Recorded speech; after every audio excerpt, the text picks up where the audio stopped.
Hello guys, welcome back to my channel to our new blog. তো যেহেতু কালকে দেখলে তো আমরা কালীঘাট মন্দির জন্য সব গেছিলাম। তারপর শান্তিনিকেতন যাওয়ার প্ল্যান ছিল, কিন্তু এখন হয়তো একটুখানি যাবো, গিয়ে বেরিয়ে যাবো। তো এখন রেডি হয়ে গিয়েছি। তো আজকে আমরা ট্রেনে উঠে বাড়ি যাবো। তো এই যে আমাদের রুমটা আরেকবার দেখাই দিই। তো সবাই বেরিয়ে পড়েছে, তো আমি চলে যাবো। খাওয়া দাওয়া হয়ে গেছে, তো এই যে এবার বেরোবো। তো আমাদের এই যে সকালবেলার ব্রেকফাস্ট, এখানে ডিম পোচ আছে, আর এখানে লুচি আর ঘুগনি।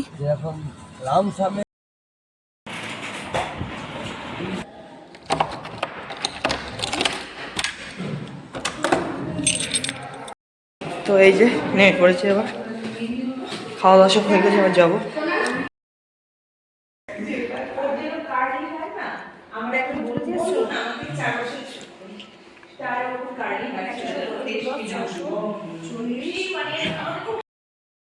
তো আমরা এই যে বেরিয়ে পড়েছি, তো টোটো এসে গিয়েছে, এবার যাবো চলে।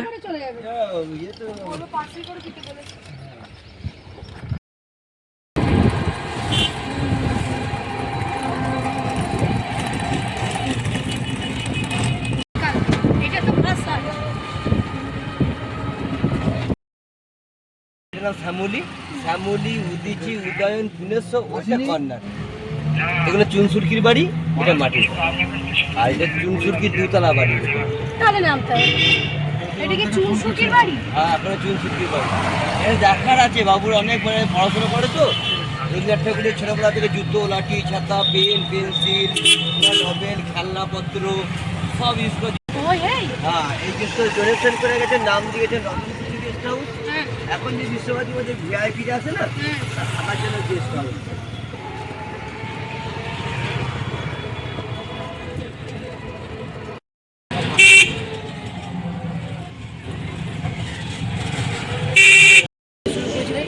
বিশ্ববিদ্যালয়ের মাস্টারমশাই, যার নাম হচ্ছে তেজেশ চন্দ্র সেন, এই বাড়ি এবং মাস্টারের কেন্দ্রে কবিতা লেখায়, তাল গাছ এক পায়ে দাঁড়িয়ে সব গাছ লুকিমার আকাশে, এই বাড়ি এবং মাস্টারকে কেন্দ্র করে কবিতা লেখা। এই জন্য মাটির বাড়ি, খরচের বাড়ির ভিতরে তাল গাছটা কেন্দ্র করে বাড়িটার নাম দেয় তাল গাছ।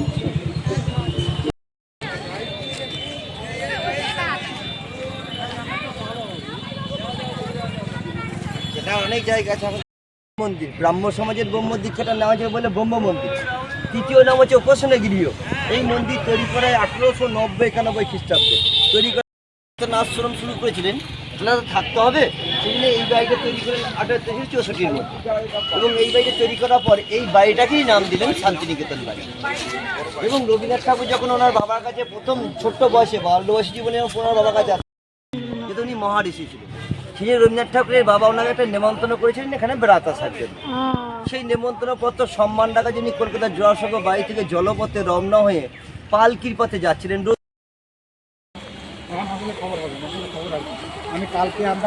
ছিল রবীন্দ্রনাথ ঠাকুরের একটা মিউজিয়াম।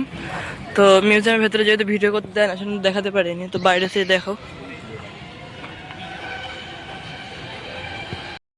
দেখতে পাচ্ছেন না, এখানে 1866 সালে রবীন্দ্রনাথ বাবাটা পুকুর কাটান, যে পুকুরটার নাম রেখেছিলেন তাল পুকুর।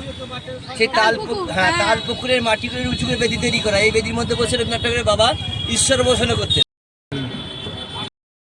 যেটা নার্সারি টু 1 মৃণালিনী আনন্দ পাঠশালা। আর পুরো বাগানটার নাম হয় আপনার বিশ্বভারতী বিশ্ববিদ্যালয়ের পড়াশোনা ফার্স্ট স্টেপ। এখন তো হয় না, এখন হয়। আজ রবিবার ছুটি আছে। উপাচার্য ভাইস চ্যান্সেলরের অফিস, যেটা 22টা ভাষার বই রাখা আছে, এটা অনলি বিশ্বভারতী স্টুডেন্টদের জন্য। আর এটা হচ্ছে আপনার অ্যাডমিশন বিল্ডিং, যে কোনো কাজকর্ম থেকে শুরু করে সব রকমই অ্যাডমিশন মানে বিল্ডিং মানে পারমিশন করা থেকে এখান থেকে।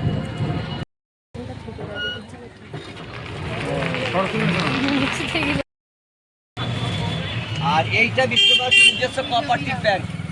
হ্যাঁ, বিশ্বভারতী নিজস্ব ব্যাংক এটা।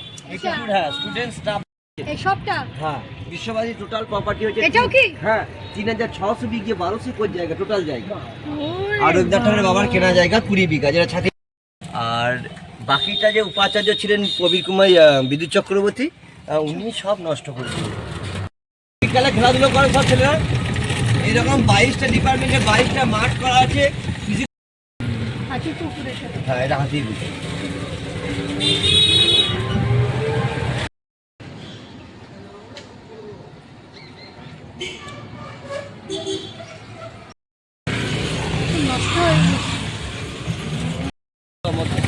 বাড়িটার নাম প্রতীচি।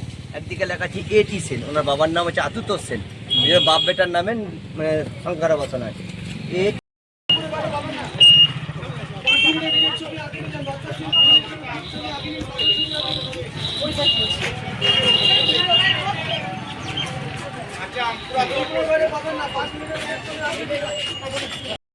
চলে আসছি।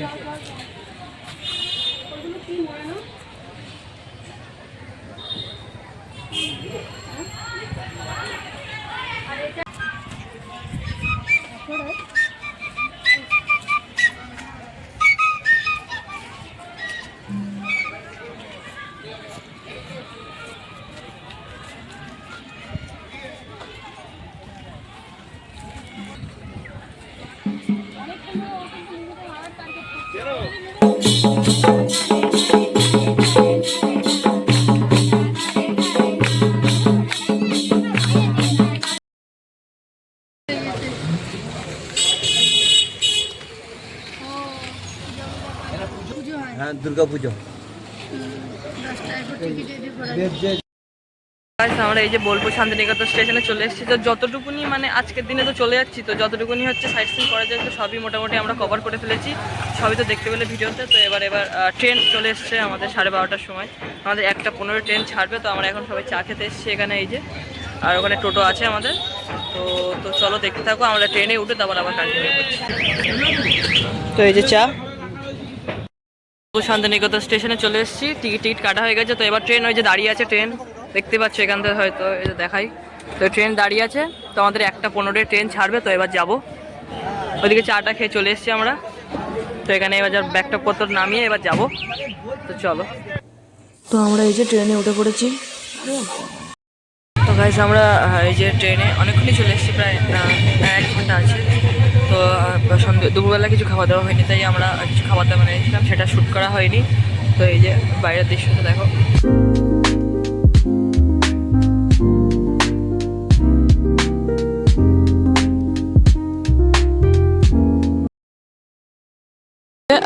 ট্রেন থেকে নেমে আমরা চলে এসেছি হাওড়া মেট্রো স্টেশন।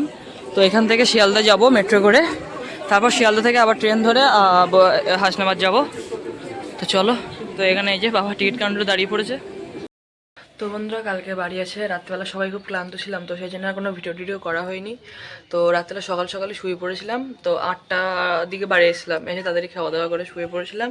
তো দিস ইজ নেক্সট মর্নিং। তো আজকের আমাদের এই শান্তিনিকেতন আর তারাপীঠের যে ব্লগ দুটো তোমাদের কেমন লাগলো অবশ্যই জানিও। তো এই ব্লগটা এত দূরই রাখছি। তো দেখা হচ্ছে পরের একটি ব্লগে, ততক্ষণের জন্য বাই।